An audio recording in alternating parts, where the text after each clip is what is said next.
Sente-se num lugar bem calmo, pegue um café ou vinho, porque está começando o podcast Conversa com meu pastor, com o Dr.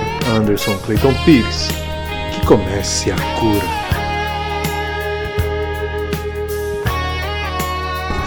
Pastor, tô pensando aqui, das coisas que eu mais sinto saudade de comer lá aí em Goiânia é pastel.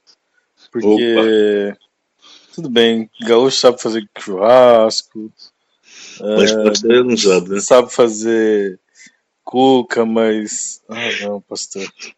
Que saudade do pastel de Goiânia. Mas e o Hira? Onde que tá bom de comer pastel em Goiânia? Na feira mesmo, não tem jeito não, né? Hira, tem um lugar aí. Eu vou pedir pra Cristina mandar pra você. Nós vamos lá, quando você estiver aqui, nós vamos lá.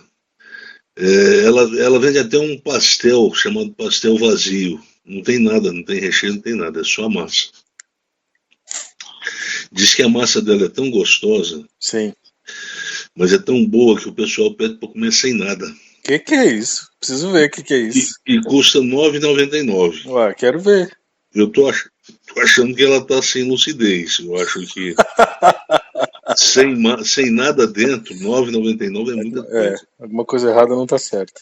É porque uma massa dessa não sai para ela a R$5 para ela ganhar. Lógico, pastor. Entendeu? Não sai a R$5. Uma massa dessa aí sai no máximo, estourando, se chegar a R$1. Exatamente, claro. Quer dizer, uma coisa... Então, ela está abusando. O problema é o seguinte, Hira, é que o brasileiro, de forma geral, seja aqui, seja aí, seja em qualquer outro lugar desse país, ele aprendeu a agir na vida baseado no pressuposto da exploração. Ele oprime, ele explora, ele pratica balanço injusto o tempo todo. Ele explora o próximo, né, pastor? Exatamente. Isso deveria não estar no modo civilizado. Mas o brasileiro anda, no comércio, ele não anda no modo civilizado, ele anda no modo primitivo. Tem uma parte da novela, eu não sei se você viu 10 Mandamentos, mas tem uma parte lá que tem um cara, ele aparece, ele rapta a segunda filha mais velha do Jetro, que é sogro do Moisés. Sim. E essa menina é comprada, né, é feita escrava, porque ele compra, e aí ele trata ela como escrava, ele comprou, aí essa menina, essa segunda filha mais velha do Jetro, teve um general do exército medianito, que se interessou por ela, por Moabita, não sei, se interessou por ela, e aí acabou comprando ela desse cara. Ela foi embora. Moral da história, ele vai, acha uma outra hebreia, compra de novo, só que ela já estava prenhe de uma criança, um bebê. E aí foi avisado para ele, olha, ela está grávida, ele vai e pega a menina numa certa feita, esperou ela dar luz, né? E vai e pega o filho dela na marra. Sim. Mal nasceu. Foi nascer, foi lá e pegou dela. E a menina desesperada pedindo, não faça isso, não faça isso. Ele foi e vendeu. E mais tarde ele chegou cheio de ouro em casa. Falou assim, eu tenho o dom de atrair ouro para a minha vida. Ouro, dinheiro, né? Ouro. Porque antigamente se negociava, boa parte dos negócios era feita na base do ouro, né? Uhum. Hira, ele explora, ele oprime, ele pratica injustiça, tudo em nome dessa crença. Sim. Eu sou atraído pelo ouro. O ouro, eu tenho uma atração. O ouro vem, quanto é ouro vem para mim. Ele acha que então, se ele tem essa vocação, essa atração, então tudo que ele faz é justificado a partir dessa vocação. Entendi. Entendeu? E é mais ou menos isso que o brasileiro faz. Sim. Mais ou menos isso aí que o brasileiro faz. Ele acha que... O lucro se justifica... exatamente. Justifica qualquer... Não, e o problema mais grave disso aí, é que boa parte desse pessoal do comércio é evangélico, da igreja evangélica. Sim, isso é complicado. Lá no púlpito ele aprende que Deus vai prosperar o negócio dele. Deus vai abençoar. E ele pensa, bem, se essa é a promessa que Deus vai me prosperar e abençoar, então está justificado eu prosperar, mesmo que seja explorando, botando dinheiro, Já, mais já, pessoas. já que Deus vai me prosperar, eu vou com tudo. Eu vou com tudo. E aí fica desse jeito, sabe? Então. Isso na tua experiência, né? Porque pode ser que haja mais, né? Exatamente. Porque Brasília também, pastor, aquele custo de vida ali, ele tem uma lógica por trás. O custo de vida de Brasília tem uma lógica por trás muito perversa. Sim, sim. Mas ali em Brasília, Hira, o que é mais caro ali, o que é mais caro, porque eu já vivi lá uns 2, 3 anos. Uhum. O que é mais caro ali é o aluguel. O aluguel Sim. é muito caro. Pastor, eu sempre. Aquilo que a gente estava falando antes, o conceito de doença e saúde ontológica que o pastor ensina sempre.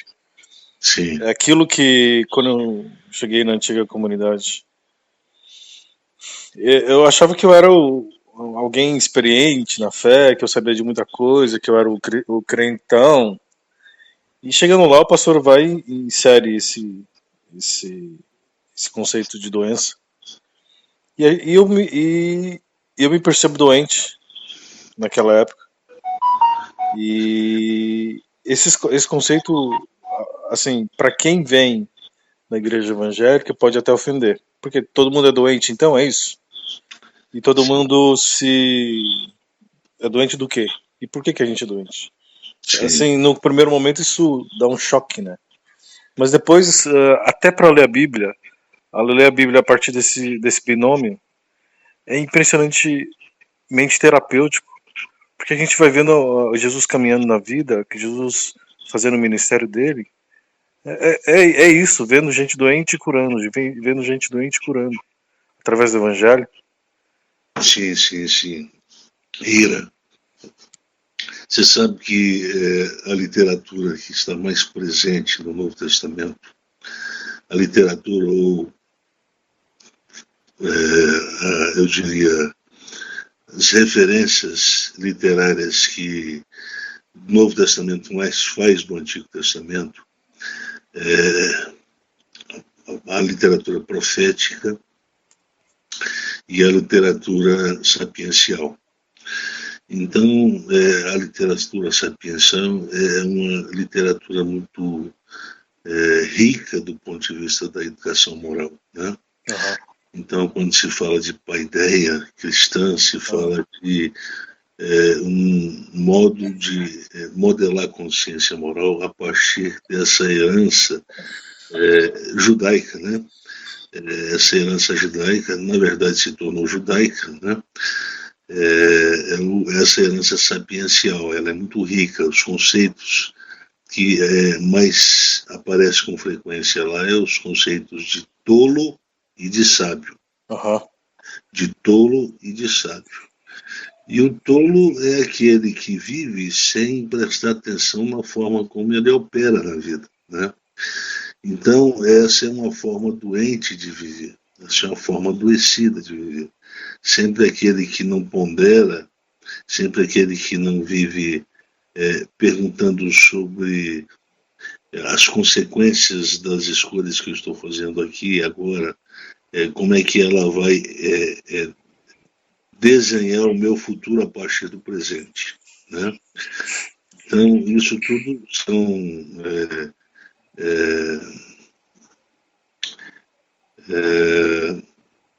modos de se construir sabiamente uma vida portadora de saúde ontológica. Sim. Quando se faz isso, é o contrário, né? Então, lá nos primeiros capítulos de Provérbios, se não me engano, no capítulo 3, existe lá aquele versículo que eu já citei várias vezes para você: pondera a vereda dos teus pés e todos os teus caminhos sejam retos, né?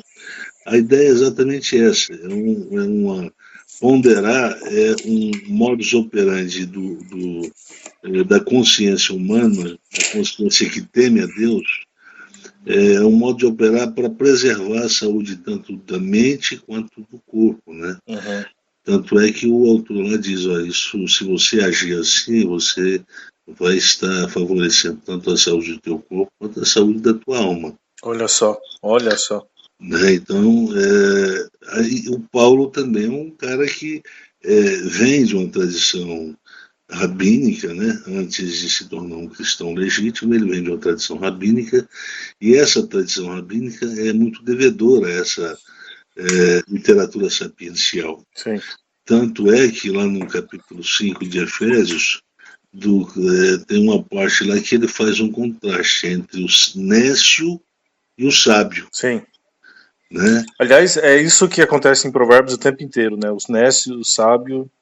Exatamente, os nécios são os tolos. Então Paulo diz, olha, vede prudentemente como vocês estão vivendo, que não seja de forma adoecida, como os tolos, mas sadia como os sábios. Seria essa a tradução, se eu fizesse. Sim. Então, esse sadio não tem parte de um pressuposto aqui de que há uma correlação entre o modo de vida, o modo como nós ponderamos as alternativas que nós temos em termos de escolhas no cotidiano e a nossa própria saúde mental ou a saúde do corpo. Por exemplo, a Cristina, ela tem problema com açúcar.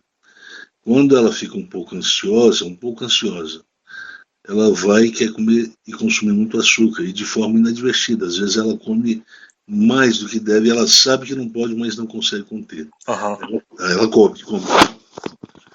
Pois bem, passado uns 15, 20, 30 minutos, ela começa, aquela ansiedade que estava mais ou menos a 5%, vai para 80%. Olha só. E aí ela começa a ter tremor no corpo. Ela começa a querer chorar o tempo todo. Então é uma ansiedade tão autogalopante que ela tem aquela sensação de que se torna deixa de ser uma ansiedade, se torna uma aflição. Entendi. Você entende? E aí, por que ela chegou a esse ponto? Porque ela não ponderou. Ela poderia ter dado umas 2, 3 garfadas na torta. Ela prefere comer 4, 5 pedaços. Entendi. Você entende? Pondera a forma como vive, diz o apóstolo Paulo. Porque disso depende a saúde e a doença. Sim. Mas essa saúde e a doença ontológica tem a ver a forma como eu opero no mundo, é a forma como eu vivo.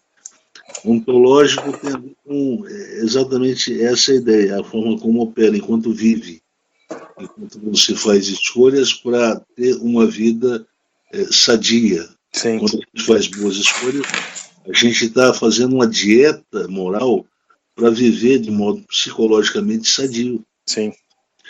Então, existe uma correlação entre moral e saúde psíquica, entre moral e saúde física. Sim.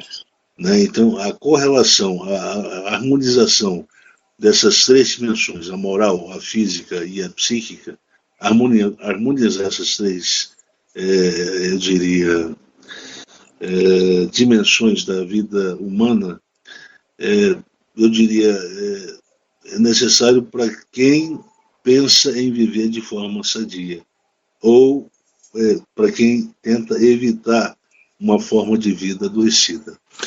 Existia um conceito lá na década de 70, um conceito chamado sociedade sadia. Esse conceito, eu acho que eu já comentei que há algum tempo atrás, era um conceito que foi cunhado por um cara chamado Erich Fromm. Né? Sim, Erich Fromm. Num livro chamado Sociedade Sadia, no inglês, mas eu acho que no português é Psicanálise da Sociedade Contemporânea. E esse cara faz, então, um diagnóstico da sociedade contemporânea e mostra que ela se tornou um reduto da doença. E ela se tornou reduto da doença por quê? Porque se pensa a sua cura em termos de uma cura coletiva, quando, na verdade, influenciado pela psicanálise, né, de Freud, que privilegia não a massa, mas o indivíduo, pensava a cura da sociedade pela via da unidade. Sim. Nós curamos uma sociedade inteira quando nós passamos primeiramente a trabalhar terapeuticamente cada unidade, cada pessoa.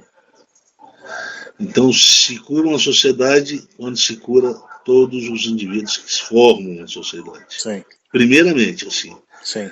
E aí ele cunhou esse conceito de saúde, né? Sociedade sadia. Eu cunhei o conceito de consciência sadia. Eu acho que a consciência sadia tem a ver com o conceito de saúde ontológica, né? Porque eu preciso ter uma consciência destravada para saber ponderar bem a natureza de cada escolha, o caminho que cada escolha me leva. Sim. E não é fácil isso aí. Isso não é fácil. Por quê? Porque sempre existe uma sobra, um exagero, um estardalhaço, um grau de drama que geralmente vem embutido, escondido na minha análise feita das possibilidades que cada escolha me descortina. A gente não tem estrutura para ponderar o tempo inteiro, né, pastor? Na devida medida. Sim, porque aí quando a gente fica com medo excessivo das coisas, medo excessivo de fazer escolha, a gente acaba produzindo uma doença na gente. Entendi. Quando quando a gente não tem medo nenhum, é um problema. A gente se torna muito vulnerável para a doença. É o problema do jovem, por exemplo. Exatamente, mas quando a gente tem um excesso de medo, também é um problema. Então, o que a gente tem que alcançar é o equilíbrio, que eu chamo de equilíbrio moral do ego. Né? O equilíbrio. E o conceito, portanto, de salvação, quando ele precisa ser entendido no Novo Testamento, a princípio, sobretudo nas narrativas dos evangelistas, uma salvação, prioritariamente, salvação da forma de viver. Sim. Se fala de salvação da forma de viver, como é que a gente começa esse princípio da cura para a salvação? O princípio da cura operado pela salvação começa pela conversão, pela metanoia. Né? Na Bíblia hebraica existem conceitos que traduzidos seriam traduzidos para o português conversão, o shub e o techubá. Então são conceitos que na tradução têm o mesmo sentido, tanto para o arrependimento quanto para a conversão. Entretanto, Ira, essa conversão tem uma conotação, uma denotação. Ela conota uma meia volta para Deus, mas mediado pela lei. Porque o Antigo Testamento, ele se fundamenta, todo ele se fundamenta na lei. Portanto, quando se fala voltar-se para Yahvé, significa voltar a levar a sério. É como se ele estivesse dizendo assim, olha, você precisa passar a levar a sério a lei de Moisés, a lei que o Senhor nos deu, que o Senhor Deus nos deu. Quer dizer, não existe o caminho para a saúde e para a doença, fora dessa perspectiva da lei. Se você quer a maldição, a doença, negue, vire as costas para ela. Se você quer a bênção, que é a saúde, então você obedeça a tudo que ela faz. Sim. A lei é o caminho para o coração de Deus. O caminho é o coração de Deus. Se você quiser viver uma vida abençoada, que é uma vida sadia, então você vai ter que obedecer. Só que esse conceito ele vai passando por uma evolução científica, uma evolução histórica, e vai... Científica não, ele vai, com a evolução histórica, ele vai variando a sua semântica. Né? Então, lá no Novo Testamento, quando o João Batista entra em cenário, ele já entra em cenário dando um sentido diferente daquele que se dava no Antigo Testamento. Impressionante. O ministério de João Batista, ele já chega fazendo isso, pastor. Ele fala, olha, convertei-vos. Olha só. Porque o reino é chegado. Só que o reino para o João Batista é o fim do mundo, é o fim dos tempos. E então ele é o profeta, é o último profeta a anunciar o fim dos tempos, né? Então o condicionante, as pessoas então que vão ao João Batista buscar a conversão, e a conversão ela era confirmada exatamente na prática do batismo, então todo aquele que batizava estava dando sinal de que era agora um convertido. Né? Entendi. Só que a conversão ali ainda estava amarrada aos princípios da legalidade. Quer dizer, não existe uma relação abstrata com Deus, existe uma relação mediada pela lei. Eu não sabia. Mesmo João Batista. Eu não sabia disso. Olha só. Que foi considerado o último dos grandes profetas. Né? Pois bem, então esse conceito de metanoia, de conversão, entre João Batista e Jesus, ele já sofre uma alteração, porque Jesus não associa o conceito de arrependimento, né, de conversão, o conceito de metanoia, a expectativa de uma erupção do reino como o fim do mundo. Sim, sim. Ele não faz isso em vida, no ambiente de morte. Sim. Então, o reino vem para isso. O reino de Deus, ele está aí para isso. Agora, como é que eu participo desse reino? Eu tenho que me converter. E o que significa converter? Dar a volta. Para frente, a gente continua escavando a cultura da malícia. Continua acumulando, né, essa canga que a cultura mental da malícia produziu em todos nós. Dar meia volta significa tornar inocente, criança, voltar a ser criança. Senão, Jesus dizendo para o Nicodemos, olha, se você não se tornar como uma criança, você não pode participar desse reino. Sim. Então, quando se fala participar desse reino, significa ali participar efetivamente, ser parte, mas não de um reino que vem para acabar com o mundo. Sim. Mas de um reino que veio para produzir uma cura em escalada global. Olha só. Você entende? Em escalada global. Então, essa é a perspectiva. Então, ele não está aí para ameaçar, diferentemente de como ele é apresentado por João Batista. Sim. Então, você tem que dar meia volta. A expressão metanoia significa meia volta. Sim. Meia volta é 180 graus. Porque uma coisa que o pastor falou no podcast Crer para Viver é que a partir do Éden se estabeleceu uma cultura, e eu achei sensacional quando o pastor disse isso, a cultura da maldade. Sim, sim, sim. E isso virou um modo de vida das pessoas. E aí, quando o pastor fala em conversão, é isso. É você dar meia volta em relação a isso. Você não somente negar, mas não ser atraído por essa cultura, mas praticar uma nova forma de vida baseado no amor, na relação do ama teu próximo.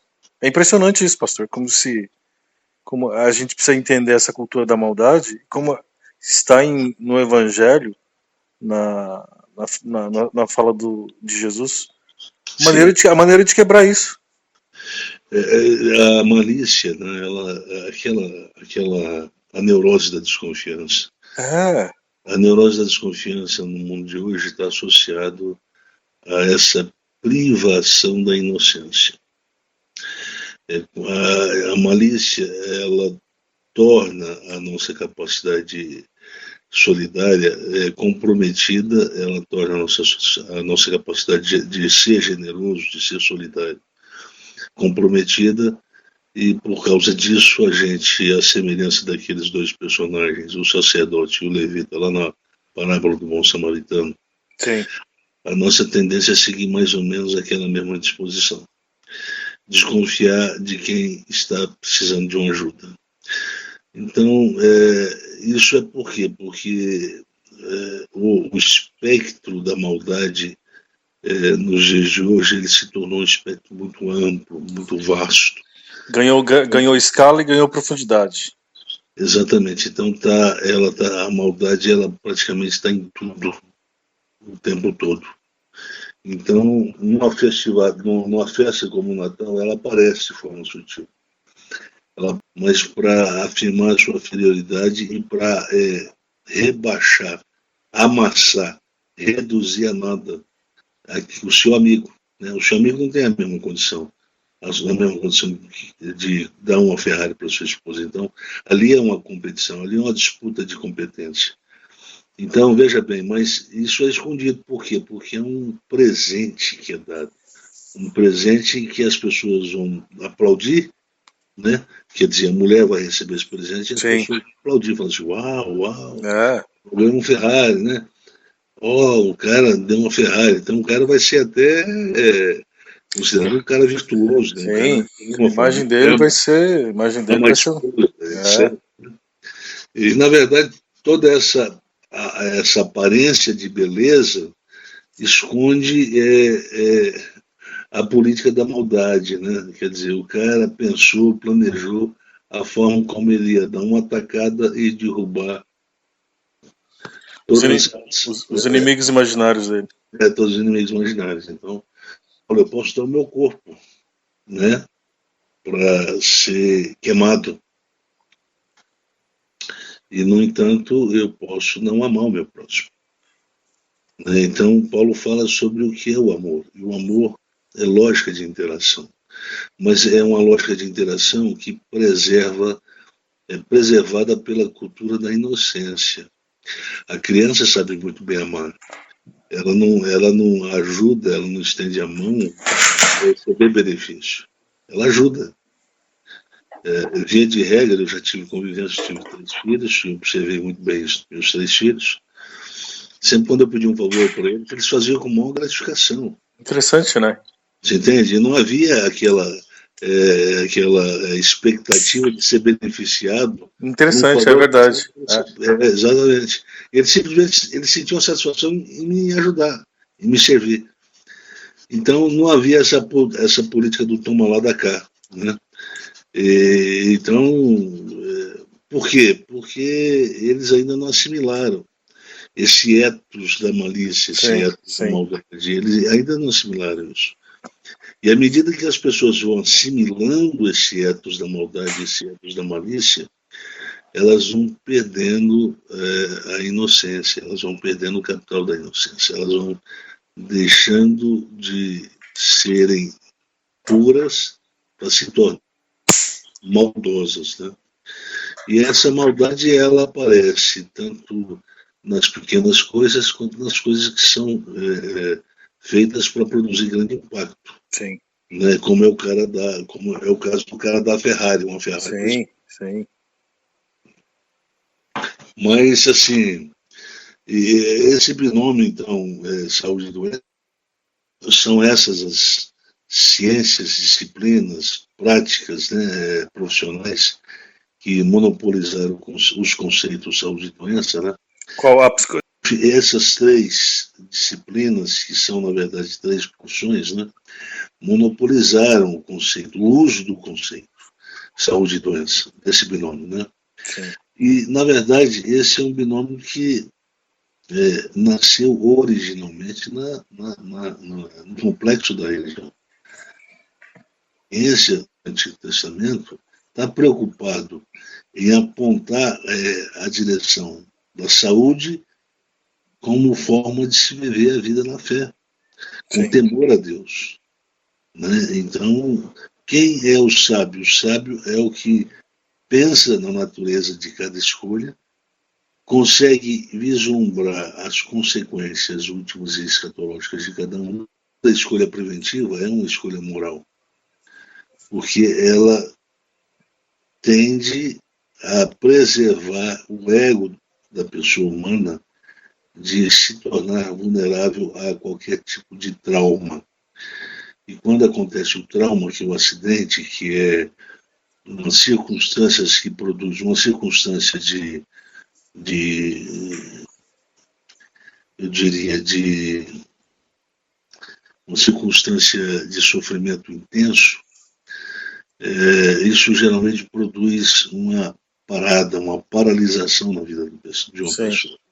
A dor tem sempre um efeito paralisante, sempre. Com certeza. E a dor é parte disso que o conceito de patos preconizou, né, e que boa parte das teorias da humanidade, das humanidades, incluindo aí as ciências humanas, sociologia, antropologia, psicologia, etc., né, filosofia, sempre quando se fala do conceito pato, se fala exatamente isso. É uma circunstância que agrega uma intensa viver um sofrimento. Se isso é uma possibilidade que se pode alcançar a partir de uma escolha feita no presente, se pode alcançar ou vivenciar no futuro a partir de uma escolha feita no presente, então a pergunta seja preventivo. A pergunta não, a sugestão seja preventivo. Então, Sim. escolha melhor. Quais são as opções que o cotidiano te dá para fazer escolha? Então, pense sobre as alternativas que existem, pense onde elas vão redundar e faça sua escolha preventiva, e, portanto, uma escolha moral baseado nesse senso de prevenção. Mas quem faz essa atividade ponderativa tem que fazer isso ir à luz de eu diria, de um princípio do temor, né? Você lembra que numa desses podcasts aí a gente diz que a base da liberdade é a fé. Você se lembra? Sim. Porque é com essa base que o autor de Provérbios trabalha. Sim. O temor do Senhor é o princípio da sabedoria. Sim. O que é a sabedoria? É a capacidade de realizar as boas escolhas, as melhores escolhas. Sim. No entanto, pastor, uma coisa que eu fico pensando, as pessoas elas não têm orientação para fazer as boas escolhas. E elas não têm elas não têm o conhecimento para fazer as boas escolhas, porque não estou aqui querendo falar mal da igreja evangélica, mas existe um hiato, né, uma distância entre o que é dito no púlpito e o que é necessário para as pessoas terem esse vislumbre do que precisa ser decidido nas micro escolhas, nas escolhas menores escolhas que sejam, e até nas maiores escolhas da vida. E como é que faz isso? O nosso problema de igreja evangélica é um problema muito difícil da gente pensar, né? Mas tudo começa com a privação da reflexão ética nos púlpitos. Os pastores, em regra geral, eles fazem muito pouca reflexão ética nos púlpitos. E quando faz uma reflexão ética, é uma reflexão ética pobre, né? Uhum. Eu acho que todo pastor tinha que estudar muito filosofia da moral, tinha que estudar muito sociologia da moral. Sim. Tinha que estudar muito da psicologia. Tem que estudar, porque a psicologia humana é essencial. Afinal de contas, esse agregado que nós chamamos de sociedade, esse agregado social que nós chamamos de sociedade, ele, na verdade, é um campo minado, né? Ele é um campo minado com um potencial patogênico muito alto. É essa a compreensão do Bourdieu. Sim. As interações, elas são potencialmente patogênicas. Por quê? Porque nelas se travam sempre disputa de competências. Então, querendo ou não, o filho desenvolve esse sentimento do pai. Por quê? Porque o pai sempre está em vantagem moral. Uhum. Ele sempre sabe o que é melhor e ele sempre sabe mais do que o filho. Isso, para o filho de uma determinada idade, se torna um problema. Para o adolescente que está também agora descobrindo o mundo, ele vai querer disputar com o pai e vai querer discordar do pai, baseado no ressentimento que ele acumula desde que era menino, desde que era criança, desde que estava lá nos seus 4, 5, 6, 7 anos de idade, quando ele apanhava e não via razão de estar apanhando do pai, de alguma coisa, etc, etc, etc. Então, o Bachelard, ele diz que a relação entre professor e aluno é uma relação patogênica. Por quê? Porque a estrutura social, ela delegou um papel para o professor, está por cima do aluno. Por isso ele ensina, e o aluno, na condição de subalterno, né, do ponto de vista da relação pedagógica, ele não tem condições de contestar, ele tem condições só de escutar o professor. Sim.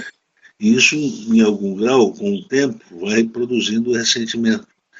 E esse ressentimento vai agregando, eu diria, um potencial explosivo muito grande que vai acabar desembocando na ruptura, na agressão, na violência, seja ela física, seja ela verbal, simbólica, mas em algum momento ela vai para lá, vai para essa direção.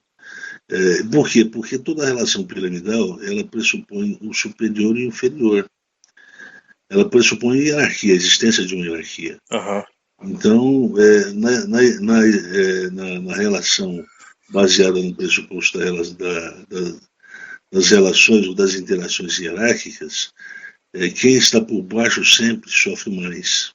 Quem Aham. está por cima não sente o sofrimento de quem está por baixo. Então, a memória de quem está por baixo é sempre uma memória ressentida. E quem está por cima geralmente perde a memória do que fez, do que falou, por quê? Porque ele não foi ofendido. Ele não tem uma memória amarga, ressentida. Tem uma canção do Jota Quest que ele fala isso. As brigas que ganhei, eu não me lembro, mas as brigas que eu perdi, eu sempre lembro delas. Sim, exatamente. Então,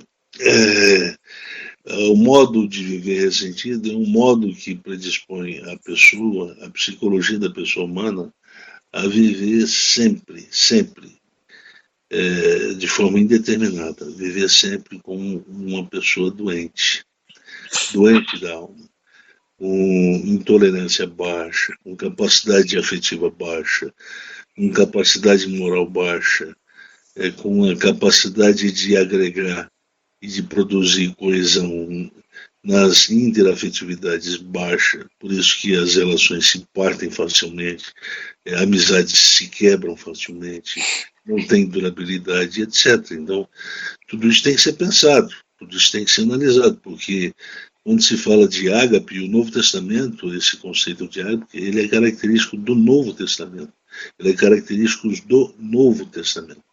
Há daqueles que dizem que é uma criação do Novo Testamento, o conceito de ágape. E o que esse conceito quer dizer? Esse conceito quer dizer viver na inocência, viver como inocente.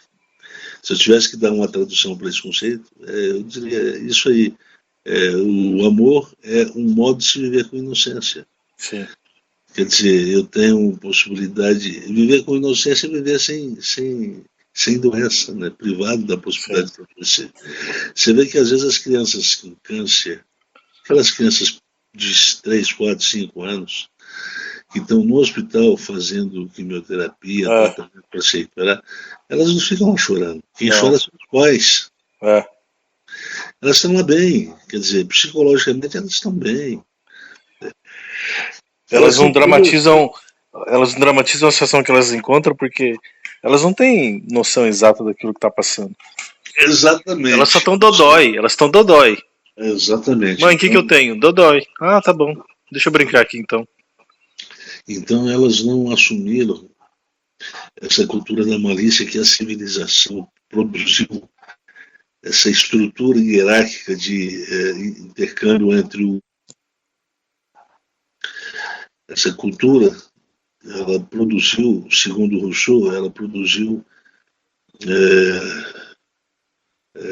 a divisão, não só a divisão rico e do pobre, mas a divisão também afetiva, né? Entre o eu e o tu. Por quê?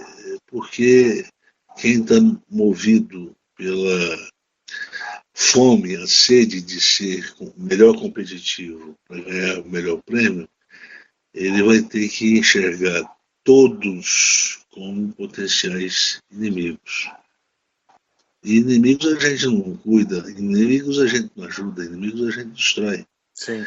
Por isso que o Novo Testamento quer quebrar com essa lógica, diz, olha, então não veja, já que você tem dificuldade de tirar o conceito de inimigo da sua fala, vamos rever.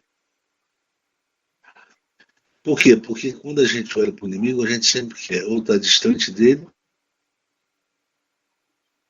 as costas para ele. Aí Jesus diz, olha, essa é a lógica do mundo. Então eu vou passar uma nova lógica para vocês. Quando o seu inimigo tiver necessidade supra. O apóstolo Paulo, fazendo uso desse ensino que ele tinha de Jesus, pela via de alguns dos discípulos de Jesus, ele aprendeu provavelmente com alguns dos discípulos de Jesus, que viveram com Jesus para contar. Ele diz, olha, quando o teu inimigo tiver sede, dá-lhe tiver fome, dá-lhe de comer. Dá-lhe de comer. E fazendo isso, amontoarás brasas vivas sobre a sua cabeça. O que significa amontoar brasas vivas? Eu não entendo. Desculpa, é que falhou aqui. Eu não entendo por que ele está fazendo isso para mim. Exatamente. Então, por quê? Porque do inimigo você espera só o pior. Agora, se o inimigo chega com a comida para te saciar a fome quando você está com fome, você passa a não entender o sentido da aproximação dele. Porque quebra, eu diria, aquela expectativa de ser massacrado pelo inimigo. Quando o inimigo se aproxima, você pode te abraçar, ele se aproxima para te quebrar. E quando ele aproxima e traz um prêmio, ao invés de uma arma de punição, então ele te surpreende e inverte toda a lógica de expectativa que você tinha projetado sobre ele. Sim. Então, diz o apóstolo Paulo, isso fará queimar a sua cabeça com brasas vivas, ou seja, ele usa essa metáfora para dizer, você não vai entender, isso vai te levar a uma situação de exaustão cognitiva. Sim, interessante. Interessante. Ele fez isso. Né? Então, veja bem, tudo isso tem a ver com saúde. Né? Nós, se a gente levasse a sério isso mesmo, a gente ia pensar menos no sucesso profissional, a gente ia pensar menos na acumulação de bens e capitais, a gente ia pensar menos na política da intolerância, que a gente trava sobretudo com as pessoas mais próximas da gente, que são familiares. A gente ia alargar o nosso coração em vez de estreitá-lo. A gente ia se abrir para o mundo em vez de se fechar do mundo. Então, por que a gente... Então, eu disse, por que a gente ia fazer tudo isso? Porque a gente ia perder o medo do outro. O medo é uma produção civilizatória. A inocência é uma realidade psíquica de um portador que está antes eu diria, dessa cultura da civilização. Sim. Então, ele não teve contato com essa cultura da civilização. Portanto, ele não foi afetado negativamente por ela. Então, de voltar para trás, ou voltar a ser criança, significa deixar essa canga do processo civilizatório, essa canga da cultura da civilização, e se tornar como era no estado de inocência ou no estado de natureza. Que é uma coisa complicada, porque a gente pensa, não, mas no estado de natureza não tem como voltar. Por quê? Porque o pecado já está aí. O pecado já está aí. Agora eu penso... Mas a gente conquista essa inocência buscando fazer o bem, né? Na oração também a gente pede para Deus, Deus, me dá um bom coração, me dá um coração que seja atraído por aquilo que é bom, que é aquilo que o Senhor elegeu como bom. Sim, esse conceito de inocência está associado a um processo de santificação. Santificação. A palavra, a raiz da palavra santificar, ou santo, é a mesma da palavra sano. Sano, santo, vem da mesma raiz. Vem da mesma palavra. Olha só. Então, o santo é aquele que é são. Olha só. E quem é são? E quem é são aos olhos de Jesus? É aquele que não tem malícia, aquele que vive sem malícia no mundo. Né? Desses são o reino dos céus. Desse é o reino dos céus. Por isso que Jesus diz, não adianta, porque não precisamos dar esse negócio de lei para uma criança aprender a viver, porque ela já é o exemplo de vida que se tem que ter. Não precisamos ensinar ela o que ela já faz. Ela já faz. Ela não está aprendendo a ser inocente. Ela já é a inocência. O problema é a encarnação móvel. Ela é a encarnação móvel da inocência. O problema é quando a gente coloca esse modelo, a criança, no processo civilizatório da religião, da educação, da família, quer dizer, ela perde, né? Ela vai se adoecendo no processo, pastor. Porque toda civilização produz uma cultura, né? Você lembra que, eu diria, uma das obras mais importantes, ou que pelo menos teve mais impacto do espectro da teoria de Freud, foi o que ele fala sobre a civilização, a crítica, né, que ele faz à civilização moderna. Então, quando ele fala da civilização, ele está fazendo uma crítica aos efeitos que essa civilização, os efeitos morais de repressão que essa civilização moderna produziu no homem em termos de supressão do seu estado de natureza. O Freud ele pensava que o homem só consegue ser totalmente livre quando ele consegue estar libertado de... O conceito de repressão, ele é um conceito que significa anti-liberdade. É uma moral que afronta o espírito da liberdade. Sempre quando uma moral se estabelece, isso é fundamental do ser humano, que opera sempre com pressupostos morais, ou pressupostos não morais, que são, na verdade, pressupostos pré-morais e pré-éticos. Uhum. Esses seriam os bons selvagens do Rousseau. Né? Eles não pensam sobre o que é certo e o que é errado. Sim. Eles agem instintivamente, e a forma como eles agem instintivamente é uma forma tão bela, tão bonita, Sim. Que não representa ameaça para ninguém. Era disso que o Rousseau estava pensando quando ele falou os bons selvagens. Ele estava exatamente pensando tá certo que o Rousseau ele é um pensador moderno, ele foi influenciado, num certo sentido, por uma tradição católica, eu diria que é um pouco frágil do ponto de vista da sua compreensão de moral, de ética, né? Eu acho que a teologia moral produzida pelo... Eu acho inconsistente, eu acho muito inconsistente. Sim. Eu acho que eles estão alienados, no certo sentido, do mundo, da civilização moderna, à medida que eles concebem alguns valores que não mantêm comunicação com o mundo que nós estamos vivendo hoje. Eles quem, pastor? Aqui falou um pouquinho. Os teólogos. Os teólogos, sim. Por exemplo, então, ele fala sobre o direito à privacidade, o direito... cada um de nós temos direito à privacidade. Então, esse direito à privacidade é meio que um direito sagrado. Mas entre o marido e a mulher tem que se questionar a validade desse direito, né? Entre pessoas que se confiam mutuamente uma na outra, elas precisam demonstrar confiança na forma de, olha, eu vou abrir aqui uma caixa de Pandora para você ver.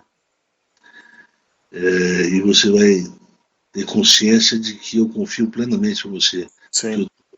Eu estou deixando você ver meus segredos, né? Então, depende para que finalidade.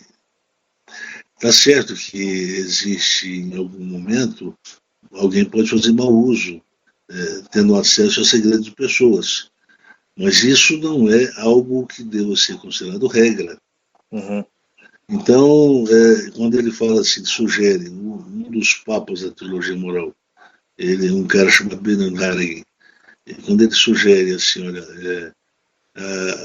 o segredo é um direito inalienável da pessoa humana, e em momento algum ele pode ser violado, não é assim. Você entende? Não é assim, isso é radicalismo. Por isso que eu digo que existem valores que dentro da teologia moral católica perderam a conexão com o mundo moderno. Entendi.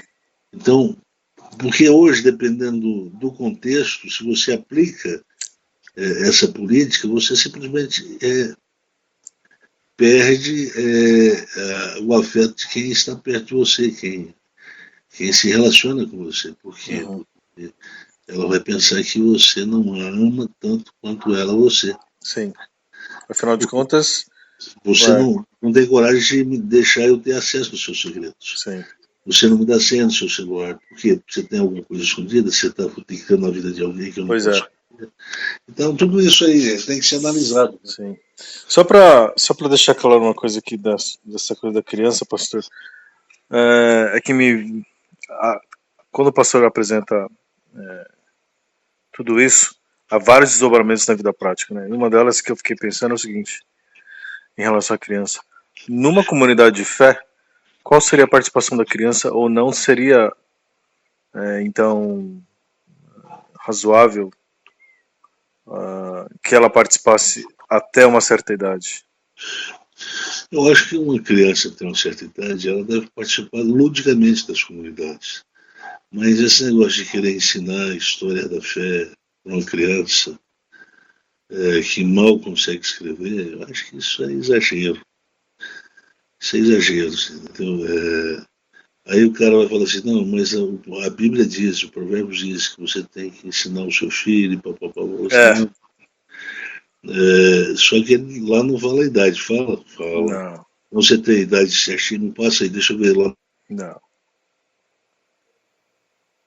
Supõe que ele vai ter minimamente, ele vai ter condições de entender o que ele está lendo. Então, não é uma criança qualquer, é uma criança em condições de analisar o que está sendo ensinado. Senão não faz sentido ensinar. Sim. Né? Então, hoje o pastor estaria falando de uma criança de que? Uns 17? eu acho que a nossa inocência ela se perdura até 6, 7 anos de idade. Depois que a gente vai para a escola, a gente perde. É a escola é verdade. já é uma ideia da civilização moderna, né? Então a escola ela perverte a consciência de uma criança e ela inverte também os valores. Com certeza. Né? Depois os pais não sabem por que tem que ficar brigando com a educação do filho por resto da vida. Pois é. Então, mas enfim. Então tá bom, pastor. Não voltando só para finalizar, para deixar claro, o conceito de saúde e doença, esse binômio, ele é muito mais, apesar de estar muito mais afinado com a teologia de Paulo, né?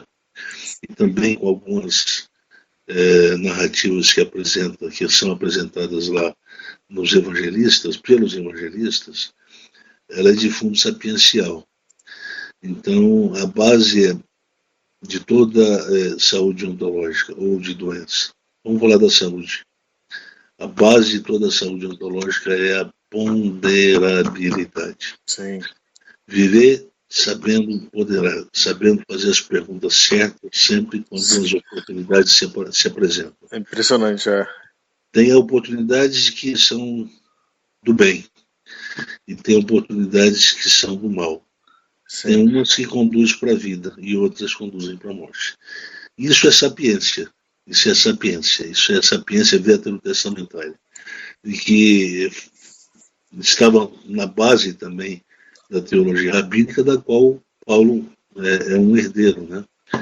Então Paulo é um cara que estudou muito isso. Por isso que parte dessa antropologia veterotestamentária baseada na literatura sapiencial, ela está presente em algumas das epístolas de Paulo. Paulo sempre está aí. Nessa aí, sempre quando ele usa o binômio nécio e sábio, ele está se referindo a esse tipo de literatura, da qual ele é devedor. Né? Sim. E essa coisa do binômio saúde e doença, por exemplo, no meu caso, tem me ajudado muito, muito a ler a Bíblia. Isso faz sentido, pastor? Faz todo sentido, porque a salvação é isso, a salvação aqui agora começa aqui. Nós não podemos ser lapidados só depois que a gente estiver no céu, não faz sentido. Então, o que é o seguimento a Jesus? O seguimento é uma caminhada em que a nossa consciência vai se aproximando moralmente cada vez mais da consciência de Cristo. Sim, porque ficou muito claro a Bíblia, ficou claro demais a leitura, ficou muito mais fácil a leitura a partir desse binômio.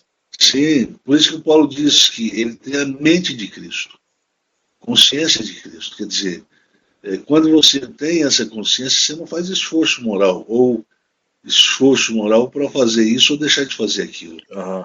Você entende? Você não existe esse falso hipócrita farisaico.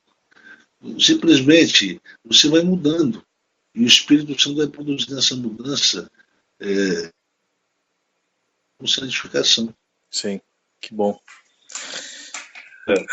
Levar a consciência santidade.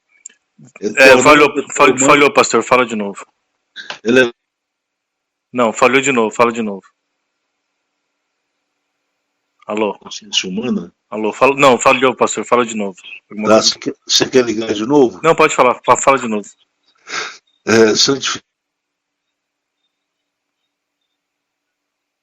Sanidade. Santificação significa sanidade. O são. Né? Entendi. O são é o que consegue ser santo, sem adotar regras religiosas de viver. Graças a Deus. Aleluia. A presença dele é terapêutica, ele não agride. As pessoas sentem a luz divina quando estão com ele. Por quê? Porque o Espírito está trabalhando, não é a lei. É o Espírito que está trabalhando. A lei não leva a pessoa a estado de sanidade, mas a graça operada pela santificação, como atuação do Espírito de Deus, produz a saúde da consciência, e que vai tornando. Você entende? Desculpa, falhou de novo. Tornando o quê? Tornando essa pessoa portadora dessa luz do mundo. Luz, né? A luz tem a ver com sanificação. O são não precisa de médico, né? Então a promessa, por que a igreja, gente? Porque não tem são nela. Todos precisam de cura, você entende? A começar nela, ela precisa mais do que dos outros. Ela precisa de cura. Tchau, pastor.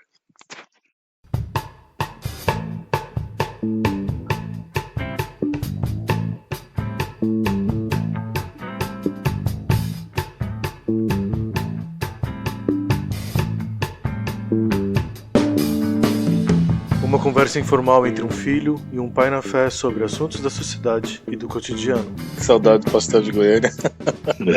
Mas eu ia. Mas com profundo conhecimento teológico. Eu diria, as referências literárias que o Novo Testamento mais faz do Antigo Testamento.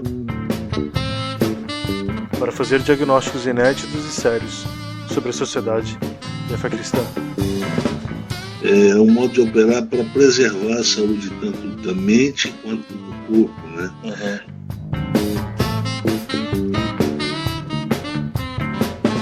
Que a fé cristã estava ali do nosso lado, mas a gente não conseguia mais enxergar a fé cristã.